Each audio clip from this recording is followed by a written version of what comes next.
docile consumers. So we're going to jump straight to our guest. She is Alessandra Bocchi. She's here to discuss the migrant crisis and Italy's fantastic new populist government. She's a freelance journalist and she's worked in Libya and seen the origins of the migrant crisis firsthand. You can find her at Alessa Bocchi on Twitter. Alessandra, welcome. Thank you. Thanks for having me.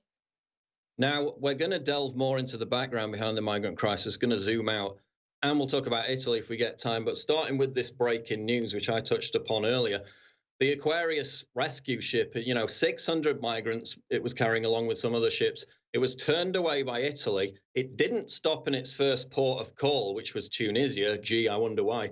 But Spain's new socialist government allowed the ship to dock in Valencia. Tell us what happened in one area of Spain where some of these migrants from this ship were sent. So yes, so these migrants were sent to this small city called Alicante in Spain, and they basically occupied a student building, but legally, this was sanctioned by the government.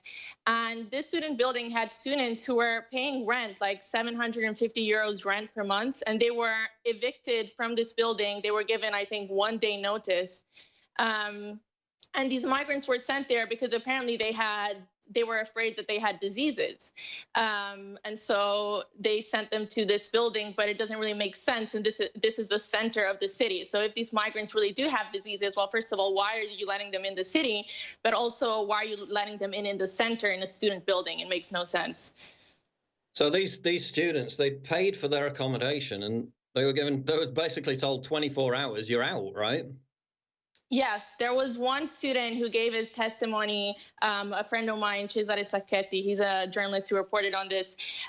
He was given 1 day notice and he was there for a summer program to learn German. He had a job waiting for him in November in Germany, and he was like evicted from his home basically, or his accommodation.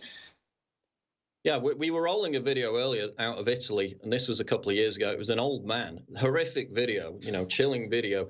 He owned a guest house, a small guest house. It was basically his own house. They bussed in migrants, the police did, and basically said that they were gonna requisition his property. Here you see the clip. House these migrants who just turned up in a van. And this old man, this poor old man was saying, do you want to put them in my apartment too? There's actually reports that he had suffered some kind of heart attack as this incident ended. Absolutely harrowing.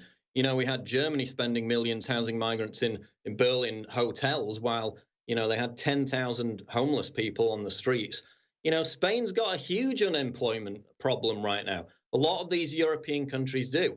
Why didn't this boat stop in Tunisia? What do you think the reason for that was? Well, according to international law, any rescue operation in the Mediterranean, in this case it's with migrants, should go to the closest and safest ports, which in Libya's case would be Tunisia. However, they're bringing these migrants to Europe. They've been doing this for years now against international law. They pick up these migrants 12 kilometers from Libya's shores, so it's not even a rescue operation. They've been found colluding with the smugglers before. They literally pick them up from the smugglers' boats and put them on their NGO boats. And then they transport them to Europe because they're not concerned with saving lives. They actually are open border extremists, and they're willing to do everything to bring these migrants into Europe. This is their aim. It's not about saving lives. It's not about taking them to the safest place. It's not about respecting international law. It's about bringing as many migrants as they can to Europe. And we're going to get into why that is shortly, but you've worked in Libya. You've seen this firsthand. Many quarters of the media are still describing these individuals as, war-torn or poverty-stricken refugees. You've seen it on the ground. Is it really accurate to describe the people that are getting in these boats that way? No, it's not. Actually, in Italy, according to government statistics, only 8% of the applicants, which, by the way, are just a portion of the overall migrants, but 8% of those who have applied for asylum have been given granted refugee status. So 92% of those who have applied are not actually refugees, and they're economic migrants. And so we hear the argument that, okay, well, they're not escaping war, but they're escaping poverty, so we should accept them anyways. That's like a justifiable reason to accept them into Europe. But really, they're not escaping poverty either. That's a big lie. I mean, some of them may perhaps, but how it's a huge human trafficking network, and it's planned and it's organized. It's not spontaneous. People are coming all the way from Bangladesh. How does one come from Bangladesh into Europe? It makes no sense. They are being lured by these human traffickers who sell them a false dream of Europe. And they're doing this to the middle classes of those countries who can afford the journey, obviously. The poorer segments of those society cannot afford the journey. It's an expensive journey. You have to pay various human traffickers and militias in Libya. And so it's the middle classes from these countries, and it's actually hurting those countries because they are losing a lot of their human capital and potential, and it's also increasing corruption and sort of the black market in those countries.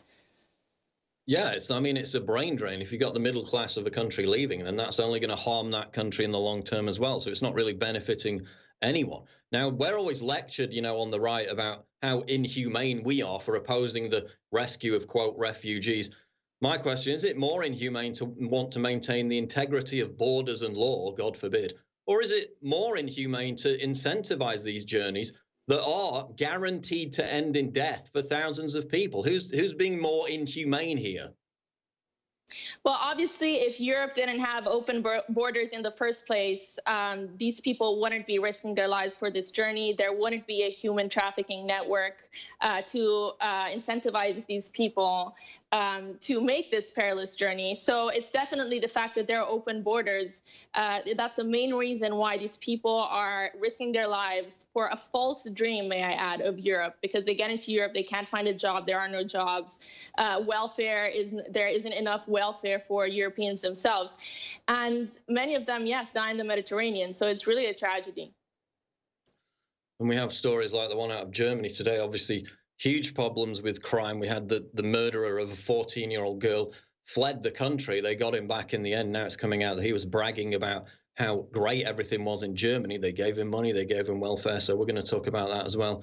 But looking at Italy, obviously you're Italian. We had the success of the populist government recently after they tried to override it with a technocrat. We can talk about that. The Financial Times, the globalist paper of record, described this coalition as barbarians. Was the vote in Italy a reaction to just the problems caused by mass migration, or was it a wider rejection of how the EU has worsened the country economically? No, so what the English-speaking media, I think, or the establishment media has failed to address, in part because Brexit was mostly driven by migration and there wasn't really an economic problem as much there. But there is a huge economic crisis plaguing Southern Europe, which has been largely ignored. And it started with Greece a few years ago, and the Troika, meaning the European Union, the International Monetary Fund, and the European Central Bank have imposed these austerity measures on Southern European countries for them to pay back their debt, basically. And, Greece voted against those austerity measures, but they imposed them nonetheless. And it's really what is also ignored is the fact that the EU is dominated by Germany. And right now it's a project that is serving Germany's interests at the expense of Southern European countries like Greece and Italy.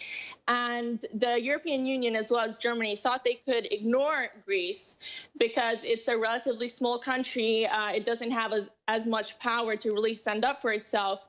But with Italy, they cannot ignore the crisis any longer, because if Italy is out of the European Union, I think the whole project would collapse at this point. Italy is a founding member, so they're really quite worried now. And what struck me was that Jean-Claude Juncker, the president of the European Commission, actually admitted, he said, we're not going to treat Italy like we treated Greece. So they openly admitted that they've been treating Greece terribly. And they're not doing that. We'll be back. Hold that thought, Alessandra. We'll be back. This is the Fourth Hour Live, Infowars.com. Don't go away. And we are back with our guest, Alessandra Bocchi. She is at Alessa Bocchi on Twitter. She's a freelance journalist talking about the migrant crisis, talking about the rise of Italy's populist government. And on the subject of Italy, Italy's native population is in decline. It's basically the same story all across Europe. Fertility rates generally are dropping. Now, how do you respond to the claim? Because this was a claim that was made by Merkel and others at the outset of this latest wave of mass immigration, that we need to import migrants so they can supplement the workforce, pay taxes and fund these social welfare programs that may otherwise collapse. Alessandra, don't we need these people? Because we're dying out. Don't we need them to replace us and to work and to pay taxes? That makes sense, right? Um, no, actually, that makes no sense because most of these people are not working.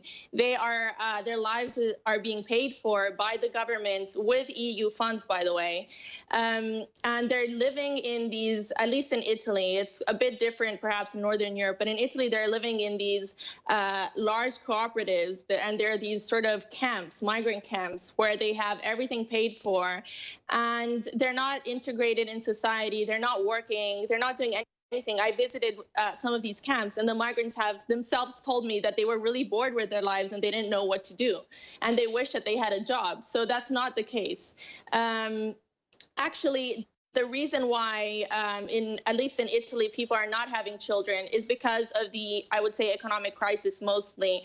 You have almost 40% youth unemployment in Italy overall, and in some southern regions, it goes up to 60%, which is crazy. Like most young people are not working at all. They're not doing anything. There are no jobs. So how are you going to find jobs for migrants when there aren't enough jobs for Italians themselves who are educated, who went to school here, and these migrants who don't know the language are supposed to find a job instead? Yeah, I mean, the numbers, when you look at them, are outrageous. 3% of the initial migrant wave into Germany from 2015 got jobs. Only 3%. You can look at Sweden. 58% of welfare payments go to immigrants. More than half of German welfare recipients come from migrant backgrounds. In the Netherlands, 85% of refugees remain unemployed 4 years later because there's little financial incentive to move off unemployment welfare into unskilled work. So there's not even that much difference. So why would they bother? Which again goes back to the point, you can't have a giant welfare state and have mass immigration at the same time. Eventually it's just going to collapse, right? It doesn't work. Yes, it does not work at all. They don't know how to solve this issue, and it's just being used as a pretext to let more people in because they're so they've entered like this crisis now where they don't know how to deal with it anymore.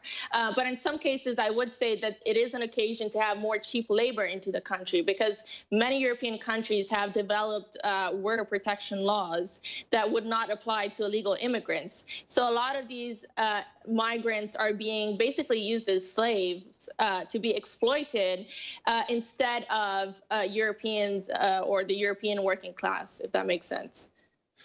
Yeah, so again, they're the great humanitarians, but they're actually exploiting people and making them into slaves. They don't have to abide by the same kind of regulations with a lot of these people. A lot of it's on the black market. So again, it's just complete exploitation. Oh, but we're inhumane. We're the ones who are bad. Anyway, let's talk about Macron, because this was a very interesting thing that he came out with back in April. He said mass migration was Europe's destiny, and the plan was to turn Europe into your Africa. He actually said this. Now, he was citing the words of a French-American journalist and professor called Stephen Smith, who said that the number of Africans living in Europe will grow from 9 million, which is around what it is now, apparently, to between 150 million and 200 million within the next 30 years. Alessandra, can European countries retain their identity if we import hundreds of millions of Africans over the next few decades? Surely, if you import Africa, then you become Africa, right? Yes, it makes no sense. Like, of course, if there are few people coming in small numbers, like some Africans have always existed in Europe, some Europeans have always existed in Africa. The problem is when you have a mass migration of people who are being brought there, it's like a design, it's purposely made to replace the native people, European people. So it's bringing like this cultural clash between Europeans and Africans, and we're already seeing this unfolding. Accusations of racism, people being beat up. There was a case before the election in Italy where this young Italian girl, 19-year-old, she was killed, raped, and mutilated. Her body was put in 2 separate bags, and this triggered a reaction by one Italian man who decided to shoot at random Black people on the street as a revenge. So it's causing a lot of conflict. It's just like a war, an ethnic war, and in a way, it's a war between poor people, the poorest segments of both societies. So what do you think is the overarching agenda here? Because we know they want cheap labor, but again, we know that they can't bring in workforce that will cover that deficit in terms of, a labor force. Is there some kind of malevolent agenda about the replacement of Westerners in general? Or are we just talking about people who, I've often looked at where these big celebrities and big campaigners live, the ones who are very pro-refugee, very pro-mass immigration, and they always live in the whitest areas of London, for example, possible, the whitest areas possible. In Sweden, they had a study of Swedish left-wing politicians. They all lived in the whitest enclaves possible in major Swedish cities. So obviously we know they're virtue signalers, we know they're hypocrites, we know they don't even want to live amongst the conditions that they create. But in terms of, the George Soroses of the world, the globalists of the world, what is the ultimate agenda behind forcing this mass immigration on the West? Do you think there's some kind of malevolence behind it that goes beyond just the